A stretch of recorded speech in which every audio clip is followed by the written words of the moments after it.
Em nome do Pai, do Filho e do Espírito Santo. Amém.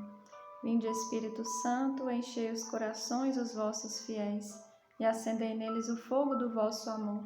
Enviai, Senhor, o vosso Espírito e tudo será criado, e renovareis a face da terra. Oremos. Ó Deus, que instruíste os corações dos vossos fiéis, com a luz do Espírito Santo, fazei que apreciemos retamente todas as coisas, segundo o mesmo Espírito, e gozemos sempre de sua consolação. Por Cristo nosso Senhor. Amém. E nesta quarta-feira, Senhor, nós clamamos a Tua graça, clamamos a vossa misericórdia sobre nós, sobre os nossos pensamentos, sobre todo o nosso ser, que a Tua graça se faça em nós nesse dia de hoje. Nós nos colocamos na Tua presença, Senhor, e clamamos a graça de vosso Espírito, este Espírito que nos traz a calmaria, este Espírito que nos traz a leveza. Dai-nos, Espírito Santo de Deus, a graça da Tua presença, da Tua paz, e que abra os nossos sentidos para ver a Ti, Senhor, para ver a Ti nesta palavra que o Senhor nos traz, para enxergar a Tua vida em nossas vidas. Dai-nos, Senhor, a Tua graça. E nessa semana nós clamamos a graça, que eu esteja atento ao Evangelho, buscando com coragem meditar o significado e de cumprir a palavra de Deus, estando apto para receber os dons e as virtudes que Ele coloca em nosso coração. Que possamos clamar ao Senhor esta graça, de estarmos atentos ao Evangelho, estarmos atentos à palavra do Senhor, aquilo que Ele quer falar aos nossos corações. E o Evangelho de hoje, ele se encontra em Lucas 14, do 25 ao 33. Caminhavam com Jesus numerosas multidões. Voltando-se para elas, disse: Aquele que vem a mim e não tem maior amor a mim do que a seu pai, sua mãe, sua mulher, seus filhos, seus irmãos, suas irmãs e até a sua própria vida, não pode ser meu discípulo. Aquele que não carrega sua cruz e não me segue, não pode ser meu discípulo. Quem de vós, com efeito, querendo construir uma torre, não se senta primeiro para calcular os gastos e ver se tem o suficiente para concluir a obra? Para não suceder que, colocados os alicerces, e não podendo terminá-la, todos os que o virem começarem a zombar dele, dizendo: Vede, o homem que começou a construir e não conseguiu terminar.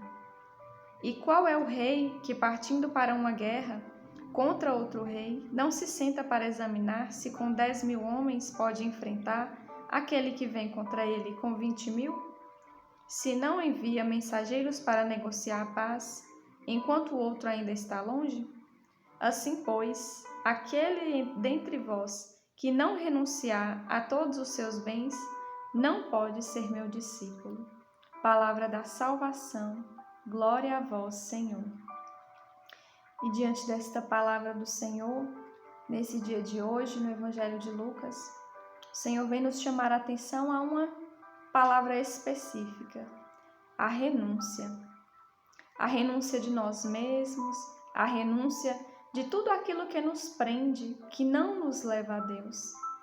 E aqui já no início o Senhor fala: aquele que vem a mim e não tem maior amor a mim, e cita cada um dos seus parentes, e coloca: e até a sua própria vida não pode ser meu discípulo. O que Jesus quis dizer nesta palavra? Que nós devemos renunciar à nossa família? Nós devemos renunciar a nós mesmos? Rejeitar? Não. O sentido do Senhor não é esse. O sentido é renunciar àquilo que nos prende. Sabemos que nesta vida todos nós somos passageiros, os nossos, e se nós nos apegarmos de maneira demasiada, de uma maneira maior do que o normal, nós não conseguiremos ser discípulos de Jesus. Já em outra palavra, o Senhor fala que o Filho do Homem veio e ele não tem um lugar para firmar a sua cabeça, não tem um lugar para ficar, porque ele veio para anunciar.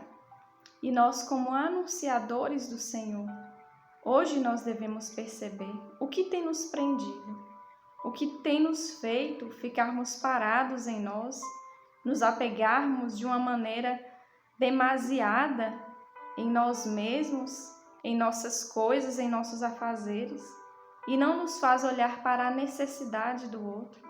O Senhor hoje nos chama a atenção a isso. O que hoje, diante da sua vida, você percebe que você precisa renunciar para poder ser discípulo de Cristo, discípulo naquilo que Ele te chama. Muitas vezes nós colocamos muitas barreiras e empecilhos, criados muitas vezes por nós mesmos. Mas o Senhor, Ele nos pede hoje que entreguemos as situações, as pessoas, alguma coisa interior dentro de nós mesmo, que nos faz ficar apegados. O Senhor hoje nos convida a isso. E já neste segmento do Evangelho, Ele já nos chama a atenção para este cálculo que é necessário fazer diante daquilo que nós formos fazer, diante deste discipulado que o Senhor nos chama. Nós não devemos ir de qualquer jeito, devemos ver como está o nosso coração. Devemos ver como está a nossa vida. Ele cita aqui a obra inacabada. Somos obra inacabada, mas nós devemos perceber aquilo que há dentro de nós. O que hoje eu posso contribuir? O que hoje eu posso servir ao Senhor? Muitas vezes nós temos ideias grandiosas, coisas tão grandiosas, mas não temos condições para dar continuidade. E o Senhor nos pede este zelo para com aquilo que é dele, para percebermos antes o que hoje eu dou conta, o que hoje o Senhor me pede, tem me pedido para servir. E ele ainda traz sobre a guerra, que ele vai ao encontro, o rei que vai guerrear com outro, ele envia mensageiros à frente para negociar a paz. E não disputa já primeiramente. E diante da nossa vida, o que nós podemos perceber? Diante de algo que nós precisamos resolver, diante de alguma situação, de alguma decisão que precisamos tomar, primeiramente nós temos que parar, colocar todas as coisas no papel e depois decidirmos, rezar, pedir ao Senhor a graça mesmo. Ele está à nossa disposição. Ele quer precisar de nós, que nós possamos ir ao encontro dele e clamar esta graça. Senhor, o que eu posso fazer? Como eu posso construir? Como eu posso tomar uma atitude diante de tudo aquilo que eu estou vivendo? Então, que nós possamos, diante desta palavra do Senhor, clamar esta graça da renúncia, renunciar aquilo que é excessivo dentro de nós, aquilo que não nos leva a ir a um encontro com Deus, que não nos leva a tornar-nos discípulos de Cristo. De maneira especial que nós que servimos ao Senhor, servimos através do ministério da palavra, do ministério extraordinário da Eucaristia, que possamos clamar ao Senhor esta graça. Precisamos ser mais próximos de Cristo, precisamos ser seus amigos. O Senhor chama aqueles que o servem de perto, mais próximo de amigos, que possamos ir a este encontro e também tornar Jesus o nosso amigo, diante da nossa vida, diante das nossas escolhas. E que nós possamos finalizar a nossa oração de hoje rezando o Salmo 17 e 18. Tenha uma boa oração.